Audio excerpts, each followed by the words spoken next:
Were other parks considered? And we really think were there any other parks considered? Like Denny Park or something? There's parking, but it's obvious that there's going to be an improvement done at Denny Park, right, at some point. So why not do that right now when you don't have to affect the neighborhood development? That's got parking. And spend money on the actual field that's going to remain for a long time. Well, we just got awarded that grant, and that all happened after all this took place, too. That's the Lions Township grant. And then that there, we've already promised that to AYSO Lions Soccer to use. They got the whole park right now that they're using for practices every day, as well as their games on the weekends.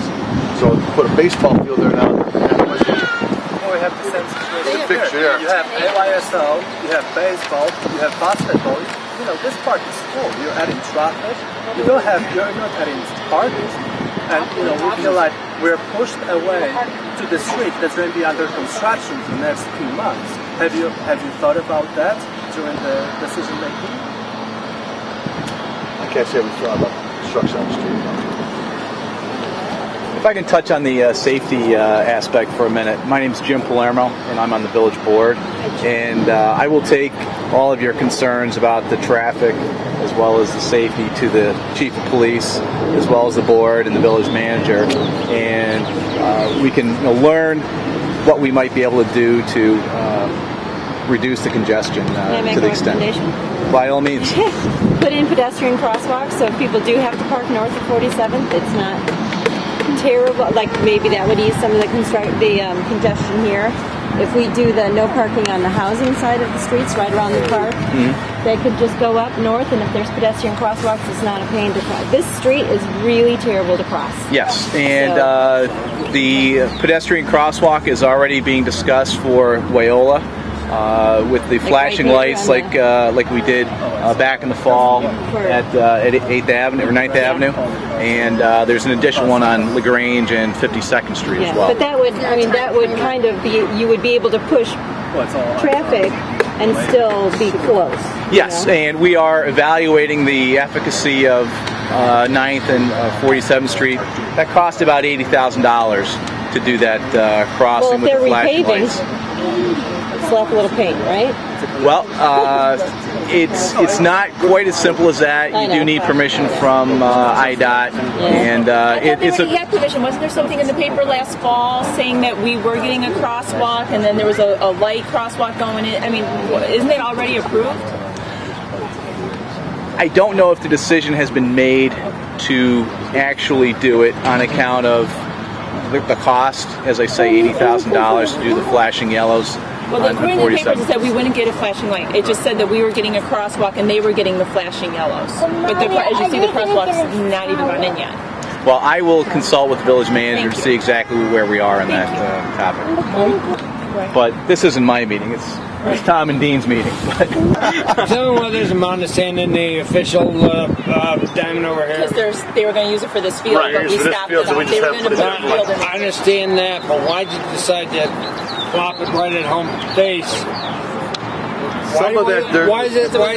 Now it's not. Now the existing field is not operational because of this huge mountain of sand. Until we have this discussion, and the contractor knows where to take the sand. That's why. That's all. It was just for this conversation. We probably could have had this conversation earlier, but I've been out of town since 2 o'clock this morning, so this was the earliest I could make it here. When rain, we could get pulled out. Well, November would have been good for us. Yeah, right.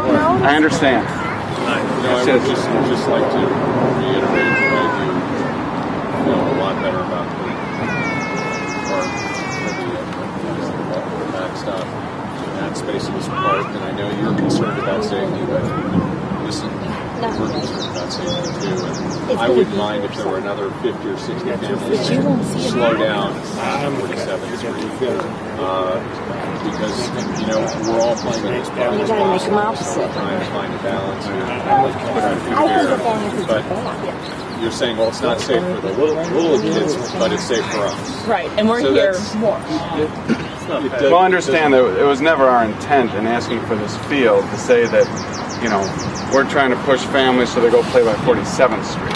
Oh, we don't think you did that. You were just trying to find the best spot for your people. And in the 2 hours that they use it, 3 nights a week. And that's really, 2 nights a week, and then on Saturday. We're just showing you our I understand. opinion. It's a valid. It's a valid. But my question is, what is the next step in this process? Yeah, where do we go from here? You've seen that there's some opposition to the location of it.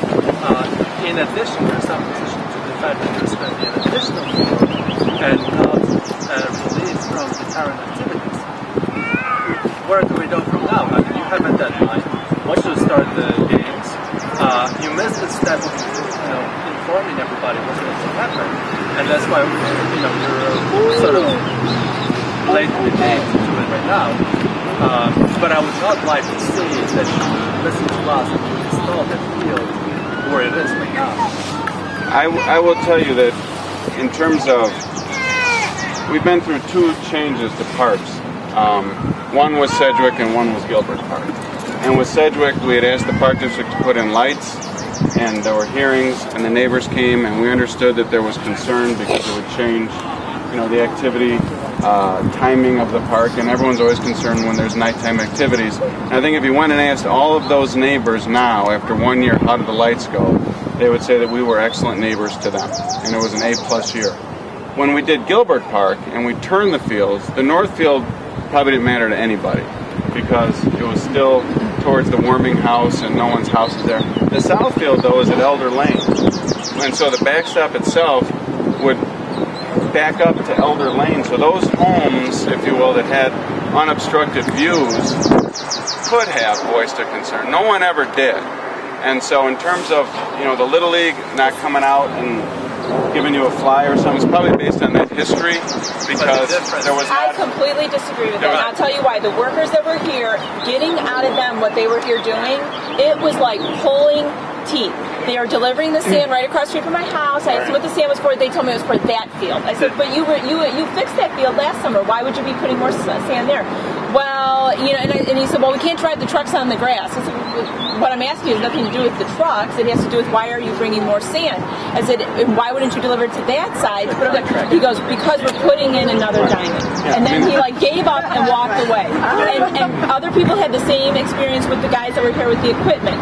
They knew that the people living here were more than likely going to object to why they were here. Thank you, Kevin. And had it not been for neighbors objecting, we would have just had it here. If no one happened to be around and said, what are you doing? You would have just done it. And it would have been easier to ask for forgiveness than permission. Well, hang on a second. Let me address that specific point. Your permission was granted by the Park District without our consent. Okay, who here represents the Park District? That's exactly right. We don't have a direct democracy about every decision the Park District makes. Well, you exist because of the residents. That's exactly right. You're precisely right. If there were no residents, there would be no Park District. That's exactly right. And the format in which the citizens express their preferences about what they want in the parks is via the decisions that they've vested the Park District commissioners with decision-making authority. That's terrible. No. Not healthy at all. 7 years ago, I was a Park District, and we never felt No, I'm not saying. the expectation is that you've gone down the wrong road with you this. have some say. Of course they Whether do. you like it or not. I mean, you asked for this. You have this meeting now. Something we should have had later. Right. Why is it okay now? Because we have invested. So I think what you're saying. We have a stake in this. See if I'm saying it right. Is that the formal process by which the decision was made, in other words, request made to the board deliberates and so forth, may have been fine formally, but that as part of, I'm also asking you, but an informal portion of it, information gathering about, well, wait a second, before I say yes or no, let me make sure that other people that are potentially impacted, namely the neighbors, have additional opportunity to express their views given what's being considered.